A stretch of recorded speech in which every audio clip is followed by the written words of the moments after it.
What was ECB, students? It was external commercial borrowing. Whenever Indian party is willing to take loan from overseas, they can take loan from overseas. There is no problem on that. Even if you are an individual, you can take commercial loan from overseas.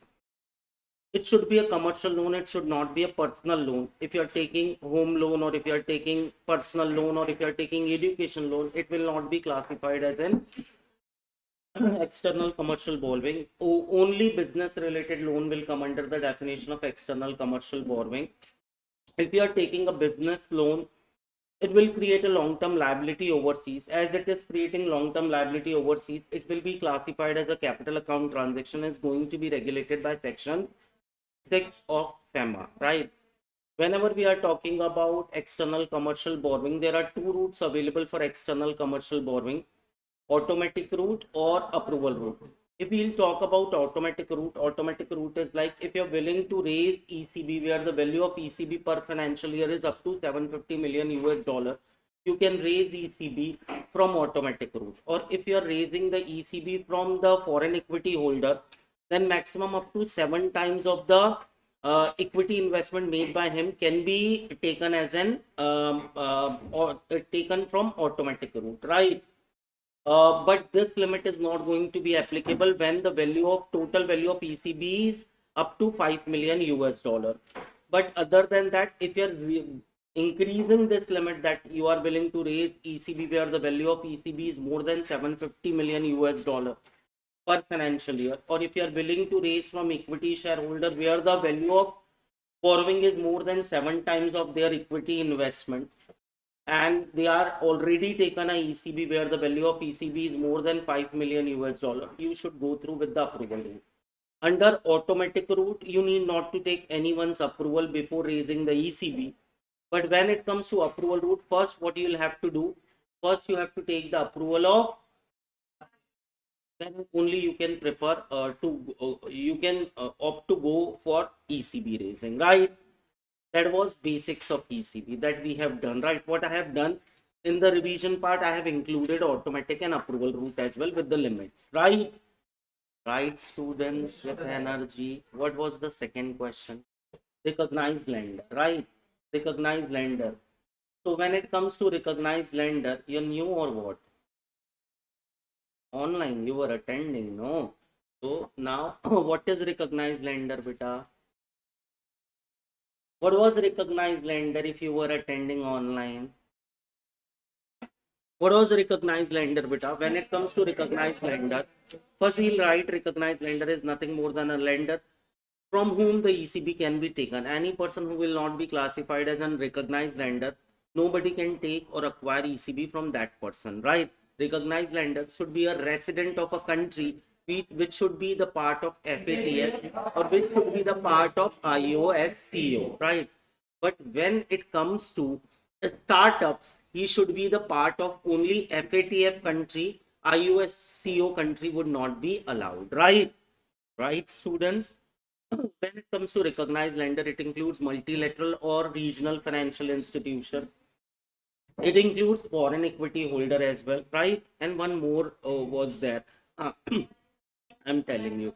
When it comes to foreign equity holder, if you're raising a listed debt overseas, he need not to be your foreign equity holder, right? An individual can also be the lender, right? Individual can also be the lender when it comes to ECB, but he should be the equity shareholder of the company.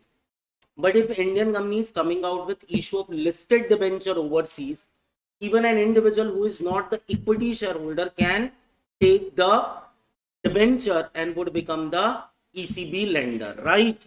Right, students? You didn't listen. What was the case? When it comes to taking loan from an individual, he must be an equity shareholder, right? But there is no need and necessity that he should be a equity shareholder if the company is coming out with a public issue of debt overseas, right? Public issue of debt will lead to what? Listed debt, right? And listed debt can be bought by any person. The third one was what? Foreign branch of Indian bank. They can only extend in foreign exchange. Now cannot extend in Indian currency. They cannot become guarantor for the Indian loans, right? ECB loans, and they can act as an arranger, as a broker for for commission, or they can become underwriter in case of public issue of debentures. Right, students. What was the third question? Eligible borrower. So when it comes to eligible borrower, if we are talking about eligible borrower is nothing more than a borrower who is permitted to raise ECB. Any person who has not been classified as an eligible borrower would have no authority to accept ECB, right? Eligible borrower includes any person who is authorized to accept FDI.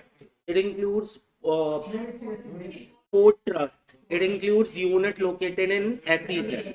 It includes SIDBI. It includes very nice, bacho, and even it includes startups and oil marketing companies, right? Startups and oil marketing company. Even if the entity is into investigation, they can raise ECB by reporting it to the RBI, right? Then it even includes now it is for foreign exchange, right? For Indian currency, all such parties can accept ECB, but other than that, any NGO, NPO, trust or society involved in microfinance activity can even raise ECB. You're not revising, right? Are you revising every day? Then speak up, no, beta. The next one is the next. What is minimum average maturity period? I'm very happy with few students, with all students who are regular, right? They are speaking up. Tell me MAMP. What was minimum average maturity period? Generally, when we are taking a loan from India, no minimum maturity period is being applicable, right?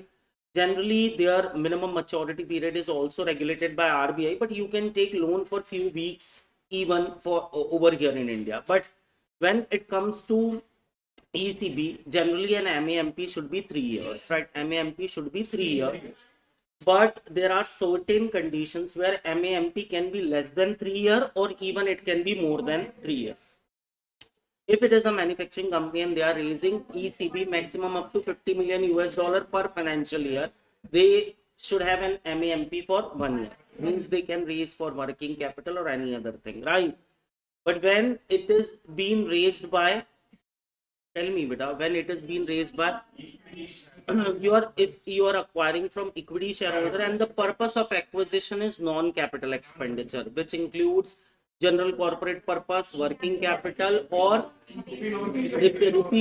repayment of rupee loan, then the term should be 5 years. And if you are taking it from non-equity shareholder, it should be 10 years. And if you are taking for capital expenditure, it should be 7. Very nice, students. Next one. Next one. When it comes to end use requirement, if you have acquired loan, you should spend it for the purpose it has been acquired. If you have taken it for general corporate purpose, then you can spend it over general corporate purpose. If you have taken it for working capital purpose, you should spend it for working capital. If you have taken it for capital expenditure, you should spend on capital. If you have taken it for repayment of rupee loan, spend there. But no, in no situation you are not allowed to spend it over real estate business, equity investment, and stock market investment, right? Then the next one. Whenever it comes to taking the ECB, sometimes it happens that ECB is being sanctioned earlier, but its utilization is later. In that situation, you can park the ECB for a period maximum up to 12 months. If it has been raised in foreign exchange, but you are under a requirement to put it over here in India, according to section 8 of FEMA, you should get it repatriated as soon as possible over here in India. Once it has been repatriated, what do you have to do? You can deposit it with the treasury bill, governmental security, or bank, right? But when it comes to holding it overseas, then you can put it with the scheduled commercial bank located over there in the deposit form. You can put it over treasury bill or any other instrument that has been having a good credit rating issued by Fitch or some other credit rating agency, right? And further, that was parking of ECB, right? That was parking of ECB. The next one, what we have done, beta? Startups we have done. When it comes to startup is nothing more than an entity that can be registered as a private limited company, LLP, partnership firm. A proprietorship firm or a public company cannot be registered as a startup. When it comes to startup is a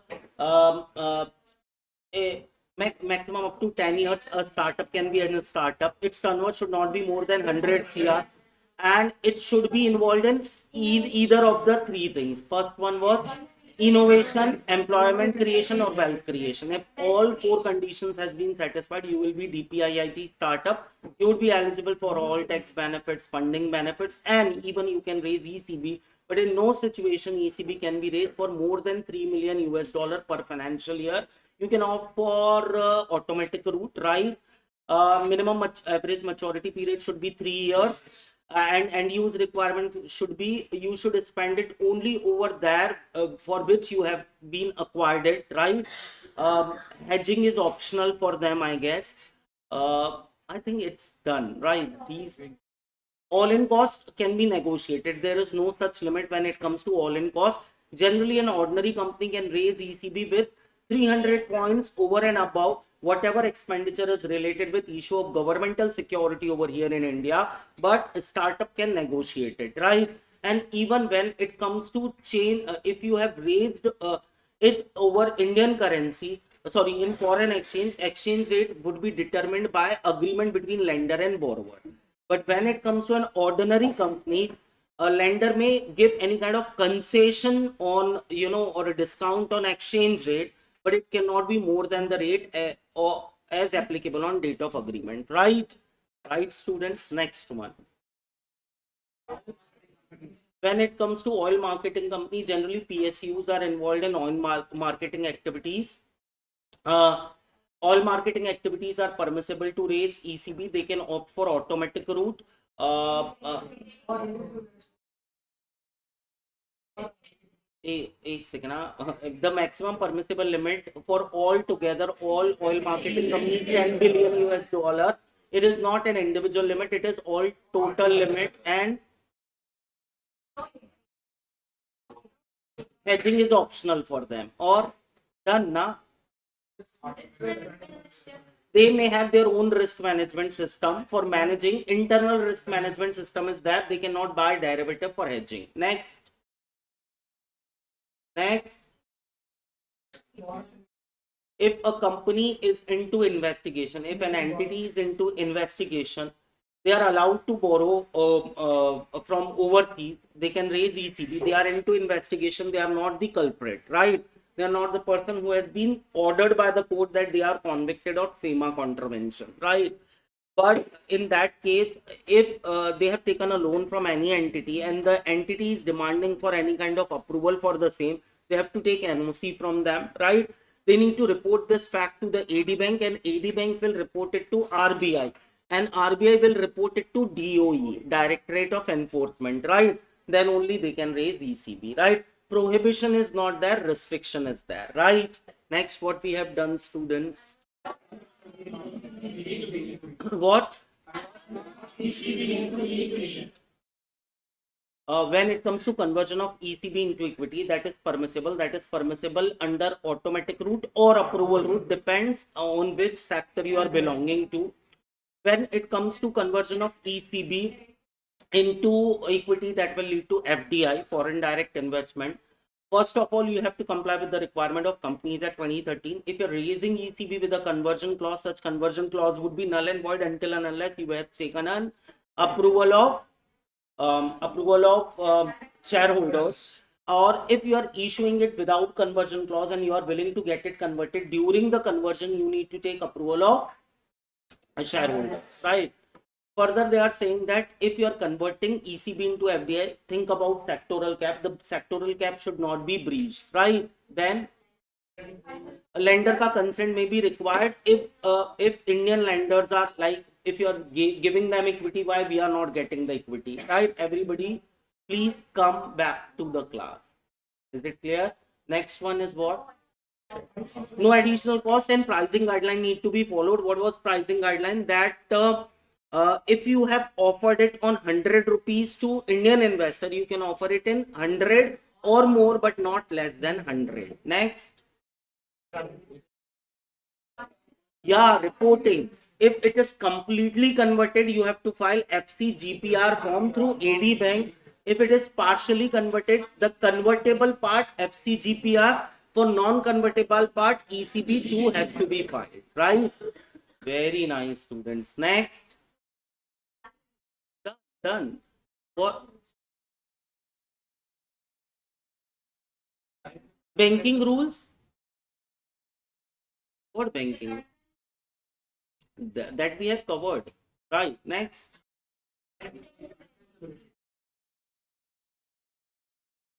What was untraceable entity?